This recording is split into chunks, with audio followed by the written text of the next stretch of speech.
So could this silent killer be rearing its ugly head in the Libyan war? And if so, what would be the toxic toll on the people there? For more, we turn to Conn Hallinan in Berkeley, California. He's a columnist with Foreign Policy in Focus. Thank you so much for being on this program. Now, as dangerous as these weapons are, I do want to talk about the fact that they have this incredible penetrating power. And given their effectiveness and their historic use in Iraq and Kosovo, do you think it's possible that these weapons could essentially be used in Libya also? Oh, they're almost certainly being used in Libya. If you examine some of the entrance wounds on some of the tanks, on some of the T-72s that I've seen, they're classic depleted uranium ammunition wounds, relatively small holes, and then exploded outward, because when the DUA goes inside the tank, it explodes into a fireball of about 10,000 degrees Fahrenheit, which is what produces all the dust and the stuff that blows all over the place and gets on people's clothes and they breathe in, etc. But I thought this was supposed to be a humanitarian intervention, right? We're there to protect the people. I mean, what does it say about this country and the NATO allies if we're essentially going in to protect the Libyans, but using something that is so devastatingly dangerous to human life? Well, it really should be banned. I mean, this depleted uranium ammunition is really in the category of poison gas or dum-dum bullets. It's the kind of weapon that really should come under the Geneva Conventions, because not only is it radioactive, that is, not only can you breathe it in and therefore it produces bone marrow changes and chromosomal changes and that kind of thing, uranium is extremely toxic metal. Uranium DUA rounds go very deep into the ground because they're so heavy. They there get into, according to the World Health Organization, they get into the water tables. And so people are drinking this stuff. It destroys kidneys, it destroys livers. It's just very dangerous stuff.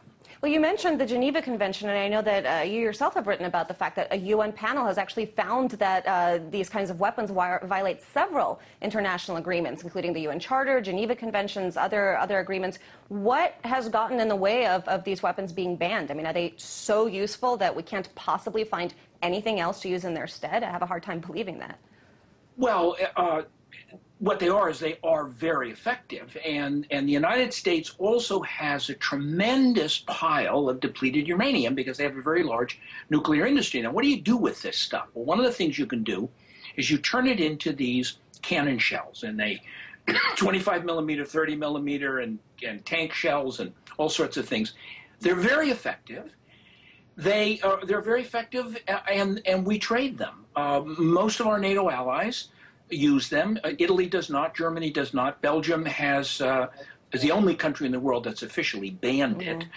But we've been peddling this stuff, and we're not only peddling it, we're going to expand it. We're going to start moving it now to the use by heavy machine guns and even some submachine guns. So we're going to find depleted uranium just saturating battlefields in the future. It's just a very, very bad idea.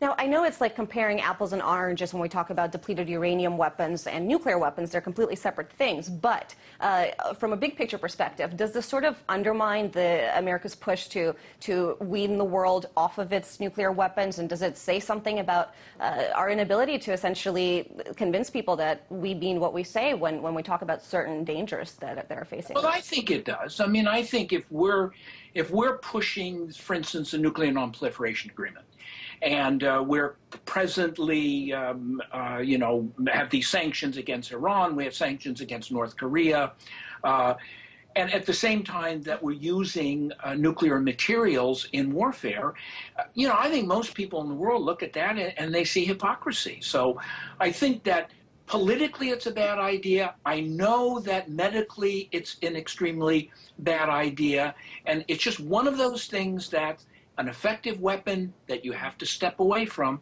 because the price that you pay for it in the end is simply too high. And very briefly, I know that you've written about the historic use of these weapons in places like Kosovo and Iraq.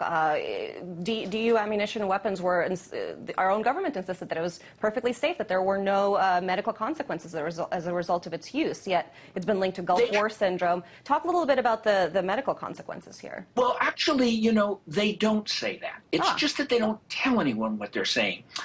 The U.S. Army back in 1991 did a study of depleted uranium ammunition. And what they concluded was that anyone who did any cleanup in the period after, say, dragged away an armored vehicle that was struck with depleted uranium ammunition, should be wearing a full biohazard suit, and that all clothing afterwards should be destroyed.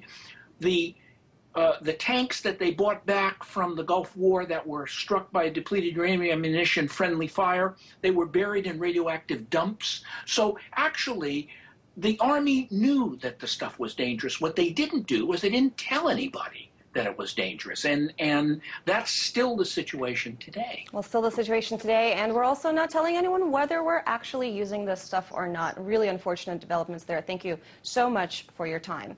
That was Conn Hallinan, columnist for Foreign Policy in Focus.